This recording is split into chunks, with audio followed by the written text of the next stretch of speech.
আমি Facebook uninstall করে দিয়েছি। আমার জীবনটাকে আমি একটা গৃহের মধ্যে আবদ্ধ করে রেখেছি।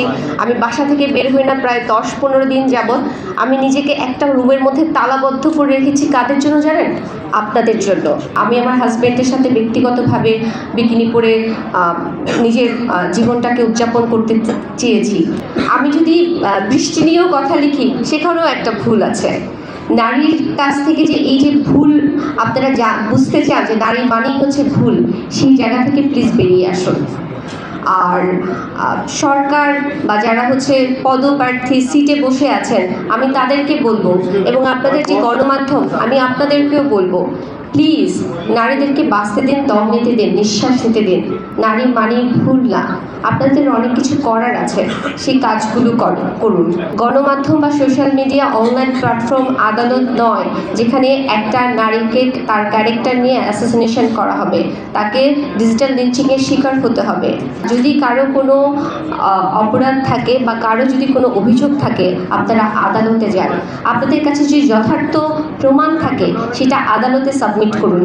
অনলাইন প্ল্যাটফর্ম, ওখানে আপনার তথ্য প্রমাণ এভিডেন্স বিতর্ক সৃষ্টি করে একটা মেয়েকে লাঞ্ছিত করার মানেই আপনি কিছু একটা হয়ে গেলেন, তা কিন্তু নয়। আমি অনেক ব্যাখ্যায় যেতে চাই না, কারণ এইটুকু কথা নিয়ে আবার আপনারা অনেক কিছু করে ফেলবেন, অনেক ভাইরাল করবেন। আমি ফেসবুক আনইনস্টল করে দিয়েছি। আমার জীবনটাকে আমি একটা গৃহের মধ্যে আবদ্ধ করে রেখেছি।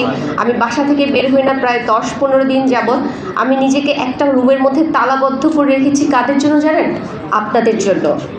আপনারা যদি মনে করেন যে একটা নারীকে কথা বলতে দিতে হবে, একটা নারী রাজনীতি করতে পারে, একটা নারী অভিনয় করতে পারে, একটা নারী চাকরি করতে পারে, একটা নারী ব্যবসা করতে পারে, যদি আপনারা সেইটা মনে করেন এবং আমাদেরকে করতে দিতে চান, তাহলে আমাদেরকে পজিটিভলি উপস্থাপন করুন।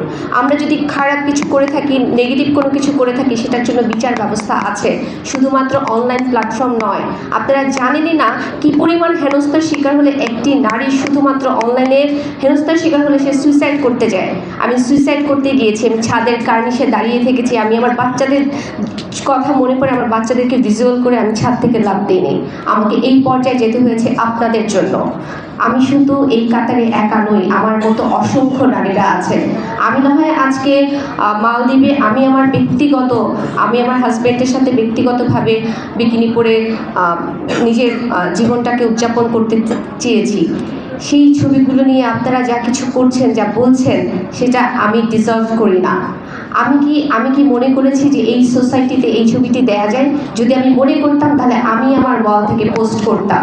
যেহেতু আমি আমার ওয়াল থেকে পোস্ট করি নাই, যেহেতু এটা অন্য একটা ব্যক্তি পোস্ট করেছে, তার মানে কিন্তু সে অপরাধী, আমি না। আমাকে আপনারা অপরাধী বানিয়ে যে ক্যারেক্টার অ্যাসোসিয়েশন করছেন, সেটা আপনাদের অপরাধ, আমার না। আপনারা যদি মনে করেন যে আমার মতো একজন নারীকে দাবিয়ে রেখে আপনারা দানব হয়ে গেছেন, তাহলে আপনারা ভুল করছেন। আপনারা সেই জায়গা থেকে বেরিয়ে আসুন।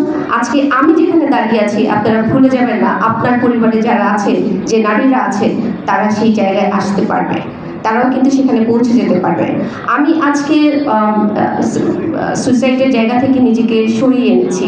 আমি এখনও আপনাদের সামনে মাথা উঁচু করে কথা বলতে সাহস করছি, কিন্তু আপনার পরিবারে যে নারীটি আছে, সে হয়তো কথা বলার সাহস করতে পারবে না, সে উপস্থাপন করতে পারবে না, সে ব্যাখ্যা দিতে পারবে না তার সাথে কি হয়েছিল, তার আগেই সে ঝরে যাবে। আপনারা যদি চান নারীরা বেঁচে থাকুক, ঝরে না যাক, তাহলে তাদেরকে বাঁচতে দিন, পজিটিভলি তাদের সাথে কথা বলুন, তাদের কাছে বিষয়টি জানতে চান। আজকে আমার মুখ যদি বন্ধ হয়ে যায়, তাহলে মনে রাখবেন আরো 1 লক্ষ নারীর মুখ আপনারা বন্ধ করে দিলেন। আমি ওই সব নারীদের প্রতিনিধিত্ব করছি যে সকল নারীরা কথা বলতে জানে না। আমি তাদেরকে কথা বলার জন্য একটা স্পেস তৈরি করে দিতে চাই, আপনারা সেই স্পেসটা বন্ধ করে দিচ্ছেন।